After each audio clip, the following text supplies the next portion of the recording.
Hello everyone, this is Abhishek and welcome to this session. तो friends, हम पढ़ रहे थे क्लास 10th हिस्ट्री का चैप्टर नेशनलिज्म इन इंडिया, और इस वीडियो में हम पढ़ने वाले हैं हमारा third topic towards civil disobedience. जी हाँ दोस्तों, सही सुना आपने, क्या टूवर्ड्स सिविल डिसोबीडियंस।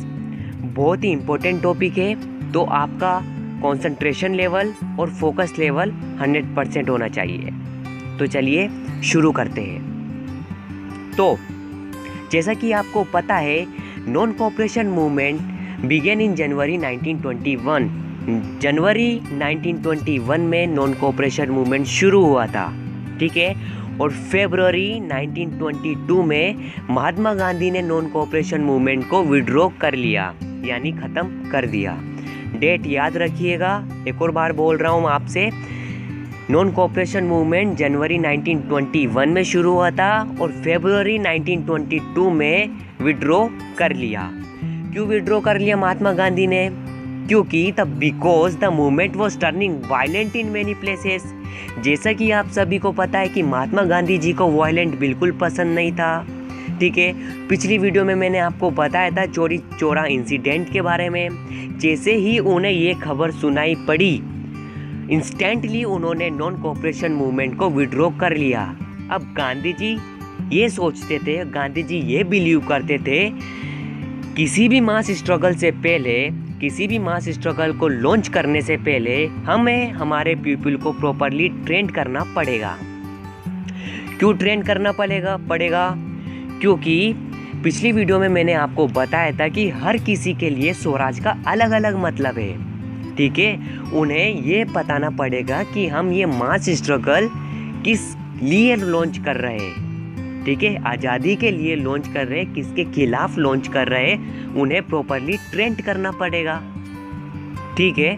तो ये गांधी जी बिलीव करते थे कि पीपल को प्रॉपरली ट्रेन करना पड़ेगा किसी भी मास स्ट्रगल से पहले, ठीक है। Some leaders in Congress were now tired of mass struggle and wanted to participate in election. अब कुछ लीडर्स थे, कांग्रेस में कुछ लीडर्स थे, वो इन मास स्ट्रगल से थक चुके थे इन मास स्ट्रगल से। और वो क्या चाहते थे? वो इलेक्शन में पार्टिसिपेट करना चाहते थे। इलेक्शन में पार्टिसिपेट क्यों करना चाहते थे? ताकि वो ब्रिटिश पॉलिसीज को अपोज कर सके। और सी.आर. दास और मोतीलाल नेहरू, 100% फोकस, सी.आर. दास और मोतीलाल नेहरू ने स्वराज पार्टी फॉर्म कर ली। सी.आर. दास और मोतीलाल नेहरू ने स्वराज पार्टी फॉर्म कर ली, पर जवाहरलाल नेहरू और सुभाष चंद्र बोस ने स्वराज पार्टी में पार्टिसिपेट ही नहीं किया, क्योंकि वो मानते थे कि इंडिया अगर आज़ाद हो सकता थे तो मास स्ट्रगल से ही आज़ाद हो सकता है, ठीक है। यहाँ तक कोई दिक्कत नहीं होनी चाहिए। यह है स्वराज पार्टी के फाउंडर्स कौन? मोतीलाल नेहरू और सी.आर. दास। एक और बेहतरीन तस्वीर है founders of Swaraj party, Motilal Nehru और सी.आर. दास। और ये जवाहरलाल नेहरू और सुभाष चंद्र बोस, जिनका पिछली स्लाइड्स में मैंने जिक्र किया था। अब बात करते हैं साइमन कमीशन की। साइमन कमीशन नाम तो सुना होगा। तो अब चलते हैं ब्रिटेन में। ब्रिटेन ने क्या किया भैया? ब्रिटेन ने एक कमीशन सेट किया। कमीशन यानी एक मीटिंग सेट करी। क्यों सेट करा? To look into functioning and constitution system of India and suggest changes. India का कॉन्स्टिट्यूशन लिखने के लिए ब्रिटेन ने एक मीटिंग सेट करी। बट प्रॉब्लम ये थी कि वो मीटिंग में सारे के सारे ब्रिटिशर्स थे और एक भी इंडियंस नहीं था। सारे के सारे ब्रिटिशर्स थे और एक भी इंडियंस नहीं था जो इंडिया का कॉन्स्टिट्यूशन लिखता हो। ये तो गलत बात है भैया। सारे के सारे ब्रिटिशर्स ही लिख देंगे कॉन्स्टिट्यूशन, तो इंडियन क्या करेंगे? तो जैसे ही साइमन कमीशन इंडिया में आया, कब आया? 1928 में। 1928 में साइमन कमीशन इंडिया आया तो उसे ग्रीट करा गया, बहुत ही अच्छे से उसे ग्रीट करा गया with the slogan go back Simon, go back Simon, go back Simon, go back Simon, ठीक है। तो ये स्लोगन सुन के उसकी फट गई और वो चला गया वापस। कौन? Simon commission. यह है साइमन कमीशन की एक तस्वीर जो आप देख सकते हैं। गो बैक साइमन से ग्रीट करा गया उसको। अब लॉर्ड इरविन अक्टूबर 1929 में एक राउंड टेबल कॉन्फ्रेंस अरेंज किया। क्यों अरेंज किया? To discuss future constitution. India का फ्यूचर कॉन्स्टिट्यूशन डिस्कस करने के लिए उन्होंने राउंड टेबल कॉन्फ्रेंस अरेंज किया। बट कांग्रेस लीडर सेटिस्फाइड नहीं थे और कांग्रेस लीडर्स ने उन्हें भाव ही नहीं दिया। किसको? लॉर्ड इरविन को। ठीक है। अब दिसंबर 1929 में under the leadership of Jawaharlal Nehru in the Lahore Congress session में इन्होंने पूर्ण स्वराज की डिमांड कर दी। अब हमको आधा अधूरा कोई आज़ादी नहीं चाहिए, अब हमको चाहिए पूर्ण स्वराज, पूरी आज़ादी चाहिए हमको। किन्होंने डिमांड कर दी? हमारे लीडर्स ने। कब?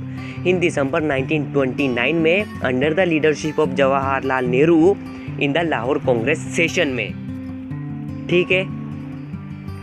सो it was declared that on 26 January 1930 would be celebrated as an Independence Day when people were to take a pledge to struggle for complete freedom. So 26 जनवरी 1930 को ये डिक्लेयर कर दिया गया कि इस दिन इंडिपेंडेंस डे सेलिब्रेट किया जाएगा। 26 जनवरी 1930 को इंडिपेंडेंस डे सेलिब्रेट किया जाएगा और इस दिन हमारे देशवासी एक प्लेज रहेंगे इंडिया के कंप्लीट फ्रीडम के लिए। ठीक है। But it attract very little attraction. बस इस इंडिपेंडेंस डे को बहुत ही कम अट्रैक्शन मिला, यानी ये इतना ज़्यादा नहीं चला, या फिर आप कह सकते हैं ये इतना हिट नहीं हुआ। ये है प्रथम स्वतंत्रता दिवस 26 जनवरी 1930 की एक बेहतरीन तस्वीर आप देख सकते हैं स्क्रीन पर।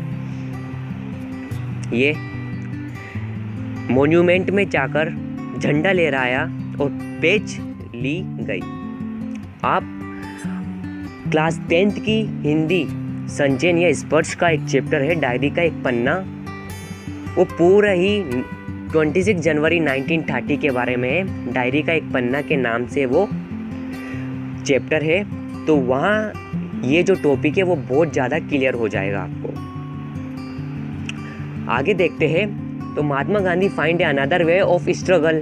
अब ये 26 जनवरी 1930 तो बहुत ही कम अट्रैक्टिव रहा, फ्लॉप हो गया। But Mahatma Gandhi find another way of struggle.